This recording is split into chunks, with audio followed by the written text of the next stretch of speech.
Yo, what up, Street Gods? Eric Kim. All right, some turbo thoughts for y'all. So, this one is on the difference between self cultivation and cultivating and building a company. So, currently reading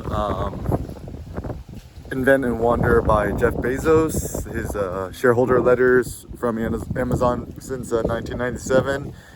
And the interesting thing is, if you look at, Silicon Valley, Jeff Bezos, etc. Actually, it's interesting. What's so admirable about Jeff Bezos' Amazon is that, they weren't actually in quote unquote Silicon Valley. They were Seattle, in Seattle, right? So Jeff Bezos actually probably was the true innovator because he cultivated the spirit of entrepreneurship and so forth.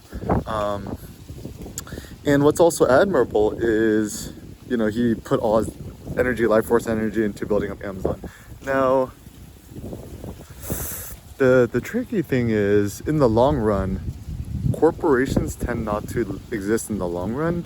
What it tends to exist in the long run is the thoughts of individuals, philosophers, etc.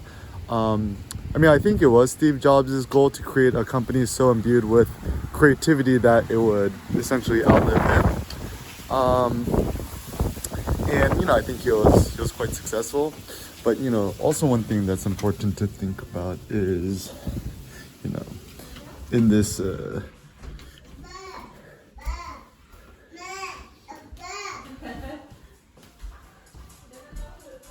아이야, 일로 와, 말똥이 친구.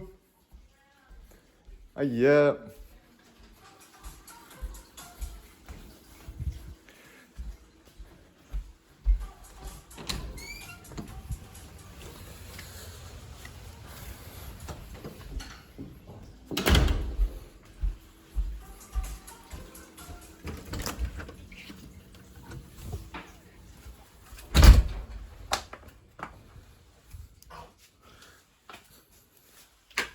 So in considering all these variables, I think it's actually really important to consider, what do you care to cultivate? Do you care to cultivate yourself, or do you care to cultivate others?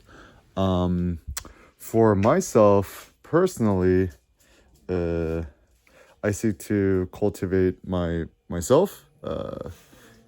Building a corporation is important and interesting, but what is ultimately remember? Who is ultimately remember? It tends to be solo thinkers, entrepreneurs, etc. And I guess a good exception is maybe Elon Musk or Kanye, where they themselves have become the quote product. Essentially with Tesla, it's essentially you're driving a Elon Musk mobile. Okay, 루시 나갈래? 루시 나갈래? Okay, 나가요. Okay. So essentially, it's you drive a Tesla. You're essentially driving an Elon Musk mobile, right? And even interest with SpaceX, right? It's Elon Musk made space travel sexy again, right? And so I think it's I don't know, people, I think to some extent, people need dreams, people need aspirations and stuff like that. And I think it's good to empower people to dream, explore, and wonder and stuff like that.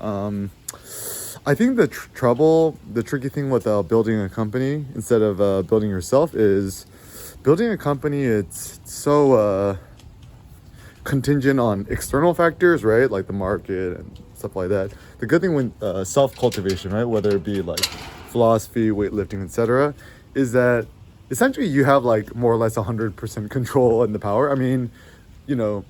For the most part, you could control whether to go to the gym more or less every day or not. How strong or buff you're gonna get is something that's a little bit outside your control, and that's totally okay. I think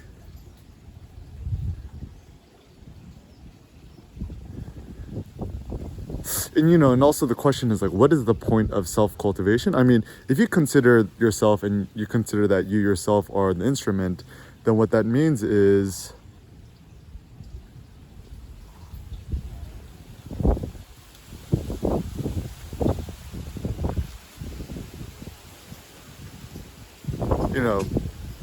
the best way for you to leverage your human physiology, your physiological energy, etc., is to come out with quote unquote turbo thoughts and empower humanity. I mean, like, for example, I'm really grateful for my best friend Friedrich Nietzsche for coming up with all these, you know, very interesting philosophical thoughts which have empowered me, which I'm very happy about.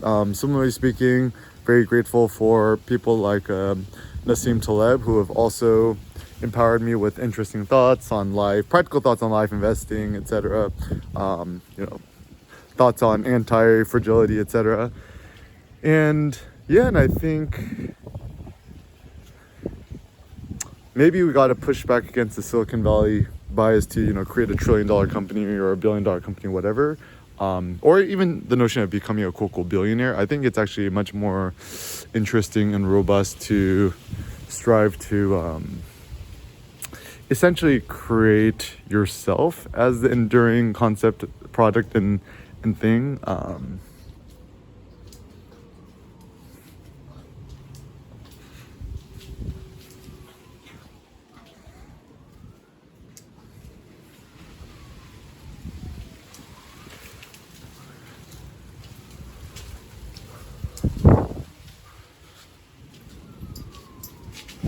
오케이, 루시 들어가자.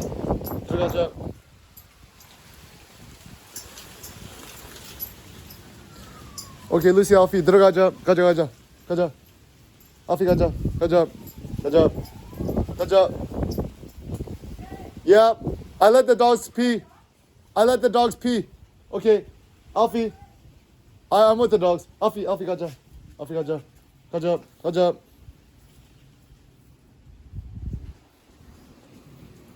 Alfie 가자. Alfie 가자. Alfie 가자.